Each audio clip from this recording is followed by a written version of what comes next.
نفریتا کا کہنا تھا کہ 14 سال کی عمر تک پہنچتے پہنچتے لائشہ مخفی علوم کے مکمل ماہر بن جائے گی۔ وہ اس سے اس کم عمری ہی میں مشقیں اور ریاضتیں کرواتی تھی اور یہ سارا کام شاکانیہ سے چھپ کر کیا جاتا تھا۔ شاکانیہ کو فی الحال لائشہ سے کوئی خطرہ نہیں تھا، وہ طاقت کے نشے میں چور تھی۔ 14 سال کی عمر تک پہنچتے پہنچتے لائشہ مخفی علوم کی ماہر بن گئی تھی۔ بوڑھی نفریتا کا کام ختم ہو گیا تھا۔ ایسا معلوم ہوتا تھا کہ قدرت نے اسے محض اسی کام کے لیے اب تک زندہ رکھا تھا، کیونکہ لائشہ کی عمر کا 15واں سال شروع ہوتے ہی نفریتا نے دائے اجل کو لبیک کہا۔ شاکانیہ لائشہ سے شدید نفرت کرتی تھی، لیکن وہ دل ہی دل میں اس سے خوفزدہ بھی تھی، کیونکہ محل میں یہ بات ڈھکی چھپی نہیں رہی تھی کہ لائشہ مخفی علوم سے واقف ہے اور اسے دیوتاؤں کی تائید حاصل ہے۔ شاکانیہ تک بھی یہ خبریں پہنچ گئی تھیں۔ وہ لائشہ کو ختم کرنا چاہتی تھی، لیکن اسے دیوتاؤں کی ناراضگی کا خوف تھا۔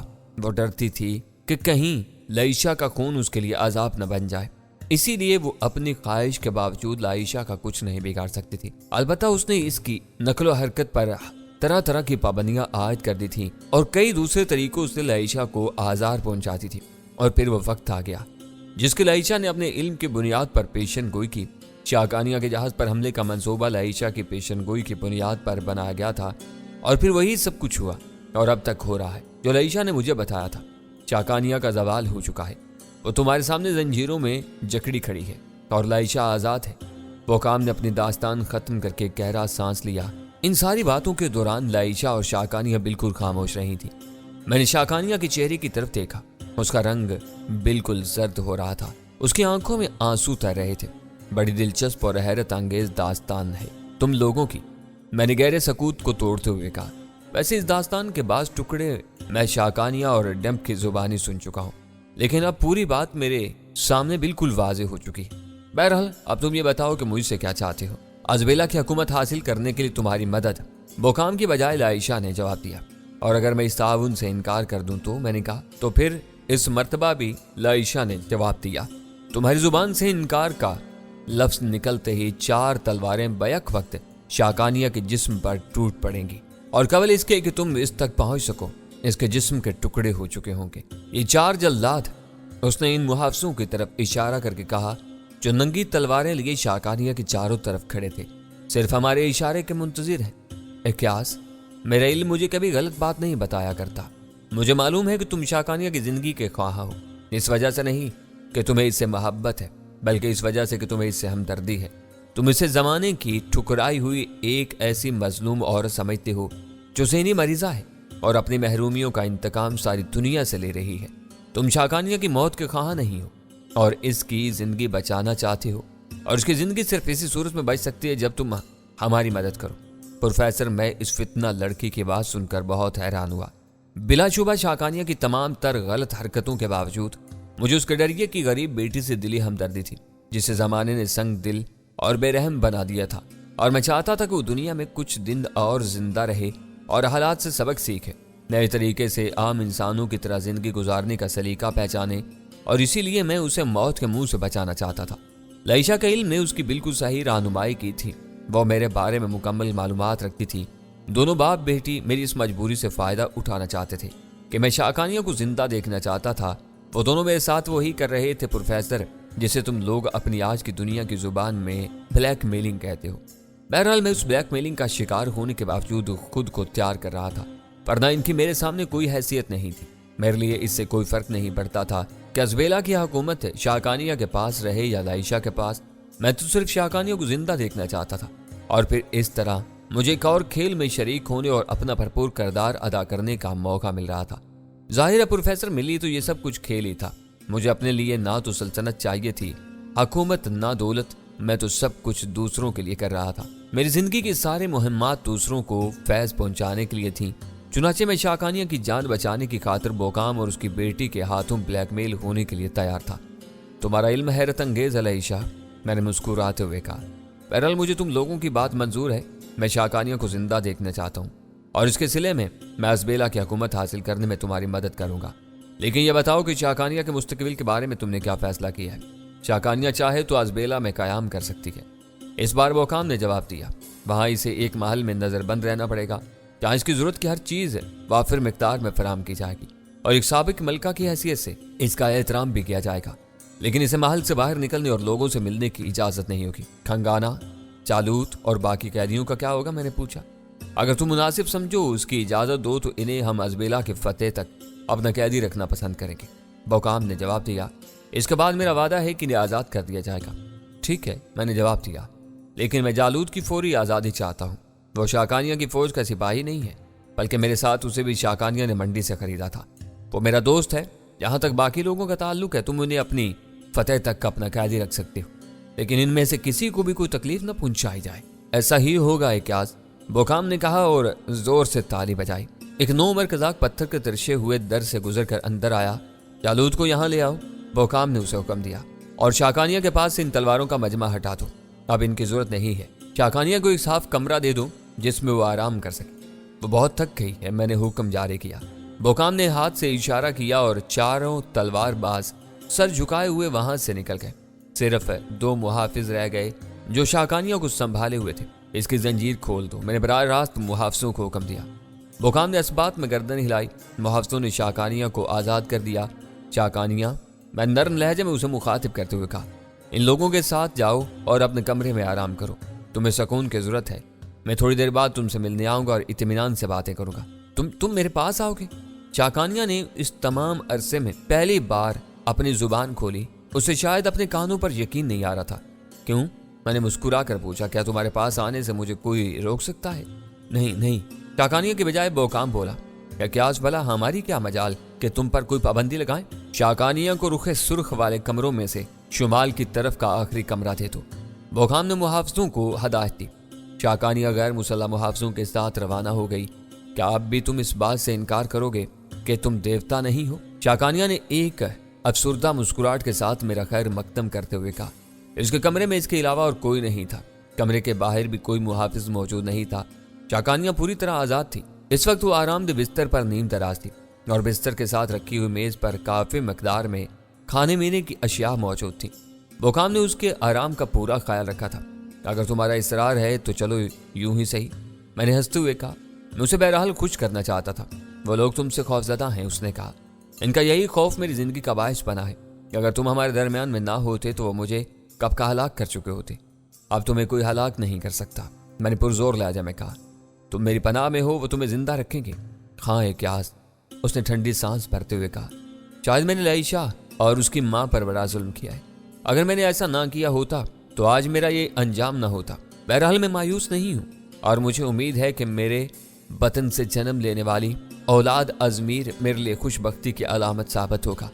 मैंने शाकानिया को अच्छी तरह समझा दिया कि उसके हक में बेहतर यही होगा कि वो फिलहाल बोकाम और लाइशा के रास्ते से हट जाए और इन्हें अजबेला पर हमला करने दे। इनके खिलाफ किसी किस्म की साजिश में मुलव्विस ना हो, वरना उसे जान से हाथ धोना पड़ेंगे और मैं उसे नहीं बचा सकूंगा। खा उसकी जान के एवज बाद में कितने ही आदमियों को क्यों ना हलाक कर दूं। मैंने उसे यह भी बता दिया कि अगर वो अजबेला में रहने का फैसला करती है तो इस राज को अपने सीने में दफन रखे कि लाइशा बोकाम की बेटी है। शाकानिया बहुत मुतमईन नजर आ रही थी। मुझे अब किसी बात की फिक्र नहीं है इक्यास। मुझे यकीन है कि आज के बाद से मैं एक मुख्तलिफ इंसान होंगी। मैं अजमीर को जन्म दूंगी जो मेरी सारी मुश्किलात का हल होगा। मैं उसकी सहमकाना बात पर मुस्कुराए बगैर नहीं रह सका। चारों ज़मीन पर कम मकामात इस कदर खूबसूरत होंगे जिस कदर खूबसूरत ये छोटा सा जजीरा था। इसके हुस्न के शहर ने मुझे गिरफ्तार कर लिया था। चंद ही दिन की मुद्दत में मैंने उसके चप्पे चप्पे की सैर कर ली। कुदरत ने इस छोटी सी कताए अर्ज को अपने दस्ते खास से संवारा था। यहाँ की जमीन पर ऐसे ऐसे फूल खिले थे जो मैंने दुनिया में और कहीं नहीं देखे। ठंडे पानी के कई शफाफ चश्मे यहाँ मौजूद थे। घने दरख्तों के साए में अजीब सी फरहत का एहसास होता था। जजीरे पर हर तरफ जिंदगी का हुस्न बिखरा हुआ था। मैं और शालूत, जिसे मेरी ख्वाहिश पर रिहा कर दिया गया था, अक्सर सारा दिन इधर उधर घूमते रहते। मैंने बोकाम को समझा दिया कि अभी उसके आदमियों को कुछ दिन आराम करने की जरूरत है और उसके बाद हम अजबेला की हुकूमत के बारे में सोचेंगे। दरअसल बात यह थी कि मैं इस जजीरे पर कुछ ज्यादा ही वक्त गुजारना चाहता था। उस दिन मैं एक दरख्त के नीचे खड़ा हुआ एक हसीन परिंदे को बड़े गौर से देख रहा था जो एक शाख पर बैठा हुआ मुसलसल नहायत सुरीली आवाज में गाया जा रहा था। अचानक मुझे अपने पीछे पत्तों के चिरचिराने की आवाज सुनाई दी और साथ ही इंसानी आवाजें भी। बोकाम अब बूढ़ा हो गया है और उसका दिमाग भी इसका साथ छोड़ गया है। एक आवाज बुलंद हुई। मैं दरख्त के पीछे हो गया। गुजरने वालों ने मुझे नहीं देखा, वो बातें करते हुए आहिस्ता आहिस्ता जा रहे थे। मैंने इन्हें पहचान लिया। इनमें एक डंप था और दूसरा होजाल, जिसने किश्ती में मेरी पीठ पर लात मारी थी। उसने सुनहरे गुलाम को जरूरत से ज्यादा सर चढ़ा रखा है। उकाब की सरजमीन पर अजनबी इंसान फिर रहे हैं, ये सब कुछ हमारे बर्दाश्त बाहर है। होजाल कह रहा था, लेकिन तुम ये क्यों नहीं समझते कि सरदार इस सुनहरी गुलाम की मदद से बहुत बड़ा कारनामा अंजाम देना चाहता है। वो किसी बड़ी मुहिम की तैयारी कर रहा है। टम की आवाज दूर होती जा रही थी। उसको इस सुनहरी गुलाम को इसकी जगह दिखानी होगी। गुलाम गुलाम ही होता है, इसे आजाद इंसान की तरह इतनी छूट नहीं दी जा सकती। सरदार सदियों पुराने असूलों की तौहीन और खिलाफ वर्जी कर रहा है। रफ्ता रफ्ता उसकी आवाज भी मादूम हो गई थी, तो गोया खुद बोकाम के आदमियों में भी मेरे खिलाफ बुग़्ज़ मौजूद था। बहुत खूब, मैंने दिल ही दिल में सोचा, अब यकीनन कुछ नए हंगामे खड़े हो जाएंगे और इन हंगामों के लिए मुझे इंतजार नहीं करना पड़ेगा और इनका अंजाम अलमनाक तरीके पर होगा। हुआ यूं कि इस वाक़े के 2-3 दिन बाद मैं और जालूत काफी देर तक पैराकी करने के बाद वापस आए थे। मैं आगे आगे था और जालूत मेरे पीछे था। हम साहिल से चलकर बुलंदी पर चढ़ रहे थे, दरख्तों के एक झुंड में से गुजर रहे थे कि अचानक मुझे एक तरफ कुछ चमकती हुई चीज नजर आई। मैं रुककर उसे देखने लगा और जालूत मुझसे एक कदम आगे निकल गया। एन उसी वक्त कहीं से एक तीर सनसनाता हुआ जालूत के सीने की हड्डियों को तोड़ता हुआ पुश से निकल आया। जालूत एक चीख मारकर जमीन पर ढेर हो गया। दूर कहीं से भागते हुए कदमों की आवाजें सुनाई थी। मैंने हमला आवर की जानिब तवज्जो देने के बजाय जालूत को संभाला, लेकिन चंद ही लम्हों में वो खत्म हो चुका था। तीर यकीनन जहर में बुझा हुआ था और मारने वाले का निशाना जालूत नहीं, मैं था। जालूत की बदकिस्मती एन वक्त पर मेरे आगे आ गया। मुझे जालूत की मौत का सख्त अफसोस हुआ। मैं उसके कातिल को, जो कि दर हकीकत मेरा कातिल था, बहुत अच्छी तरह जानता था। मैंने जालूत की लाश कंधे पर उठाई और महल की जानिब चल पड़ा। रास्ते में मिलने वाले कज़ाक इस मंजर को देखकर हैरान और खौफसदा हो गए और इनमें से कई तेजी से भागते हुए मुझसे पहले ही बोकाम के पास इस वाक़े की इत्तला देने पहुंच गए। मैं भी महल के करीब ही पहुंचा था कि बोकाम और लाइशा तेज कदमों से मुझे अपनी जानिब आते दिखाई दिए। बोकाम के चेहरे पर सख्त परेशानी और घबराहट के आसार थे। दाइशा अलबत्ता मुतमईन नजर आ रही थी। मैंने लोगों के करीब पहुंचकर जालूत की लाश को आहिस्ता से बोकाम के कदमों के पास रख दिया और खुद सीधा खड़ा हो गया। मेरे दोस्त को तुम्हारे किसी साथी ने हलाक कर डाला है, मैंने बोकाम की आंखों में झांकते हुए कहा। इसका इरादा यकीनन मुझे कत्ल करने का था, लेकिन ऐन वक्त पर इत्तेफाक से जालूत मेरे आगे आ गया और जहर में बुझा हुआ तीर इसके सीने को तोड़ता हुआ निकल गया। नकारा बजाओ, बोकाम शेर की तरह धाड़ा और चंद कज़ाक एक तरफ भाग पड़े। चंद लम्हों बाद एक अजीब से ढोल की तेज आवाजें बुलंद होने लगी। इसके साथ ही चारों तरफ से कज़ाक सिपाही भाग भाग कर आकर महल के सामने मैदान में जमा होने लगे। ढोल की आवाज उन सब के लिए बुलावे का पैगाम थी। जरा सी देर में तकरीबन सारे ही लोग जमा हो गए। बोकाम ने एक नजर अपने सामने खड़े हुए मजमा पर डाली और फिर चीख कर बोला, औजाल कहाँ है? औजाल ये है बूढ़े सरदार। मजमा के पीछे से औजाल की आवाज बुलंद हुई, जो नंगी तलवार हाथ में लिए हुए दूर से आ रहा था। औजाल सीधा बोकाम के सामने पहुंचा और उसकी आंखों में आंखें डालकर कहने लगा, यह काम मेरा है, मगर मुझे अफसोस है कि यह सुनहरा सांप फिर भी बच गया और वो स्याह गीदड़ मारा गया। सरदार बोकाम, तुम्हें इस बात का कोई हक नहीं कि तुम मुश्तबा अजनबियों को औकाब की सरजमीन पर आने की इजाजत दो और हकीर गुलामों को हमारे बराबर बैठने का एजाज बख्शो। हो सकता है तुम किसी वजह से सुनहरी गुलाम से खौफसदा हो, लेकिन मैं इससे खौफसदा नहीं और इसको हलाक करके सुकून दूंगा। इतना कहकर वो मेरी तरफ बढ़ने लगा। खबरदार बूढ़ा बोकाम करचा, बदनसीब तुझे नहीं मालूम कि सुनहरी जिल्द वाला ये शख्स किसी का गुलाम नहीं, वो देवताओं का मंजूर नजर है। देवताओं ने इसे हमारी मदद करने के लिए भेजा है। इसकी तरफ टेढ़ी आंख से देखने वालों पर देवताओं का अजाब नाजल होगा। फिलहाल तो मैं इसको जिंदगी के अजाब से निजात दिलाना चाहता हूँ। औजाल ने अपनी नंगी तलवार चमकाई और आगे बढ़ा, लेकिन बोकाम ने एक कदम आगे आकर उसका रास्ता रोक लिया। मैं सरदार होने की हैसियत से तुझे हुक्म देता हूँ कि क्यास से मुआफी मांग और जालूत के कत्ल का तावान अदा कर, वरना औजाल ने तेज नजरों से उसे घूरते हुए देखा, वरना तो हुक्म अदूली का मुर्तकिब होगा और उसकी सजा तू जानता है। बोकाम ने गुस्से से कहा। मैं जानता हूँ, औजाल ने कहा। बात यह है कि तू अब बूढ़ा और कमजोर हो चुका है। सरदारी अब तेरे बस का रोग नहीं। सरदार वही होगा जो सबसे ज्यादा ताकतवर होगा। अगर तू चाहता है कि मैं तेरे अहकामात की तामील करूं तो आज तुझे ये साबित करना होगा कि तू अब भी मुझसे ज्यादा ताकतवर है। मैं तेरी सरदारी को कबूल करने से इनकार करता हूं और तुझे मुकाबले की दावत देता हूं। बोकाम ने फौरन ही अपनी तलवार खींच ली। मैंने बोकाम को रोक कर खुद आगे बढ़ने की कोशिश की, लेकिन लाइशा ने सख्ती से मेरा हाथ पकड़ लिया। तुम्हें इन छोटे छोटे और गैर अहम मामलात में मुलव्विस होने की जरूरत नहीं। उसने सरगोशी में मुझसे कहा, मुझे इस मुकाबले का अंजाम मालूम है। हौजाल की जिंदगी के दिन पूरे हो चुके हैं और वाकई हौजाल की जिंदगी के दिन पूरे हो चुके थे। वो अगरचे जवान, ताकतवर और मजबूत जिस्म का मालिक था, लेकिन बोकाम के बरसों के तजर्बे और उसकी कोहना मशकी के आगे ज्यादा देर तक ठहर नहीं सका। सारा मजमा नहायत खामोशी के साथ उस खूनरेज मुकाबले को देख रहा था। हौजाल ने सरदार को मुकाबले की दावत दी थी और यह कोई मामूली बात न थी।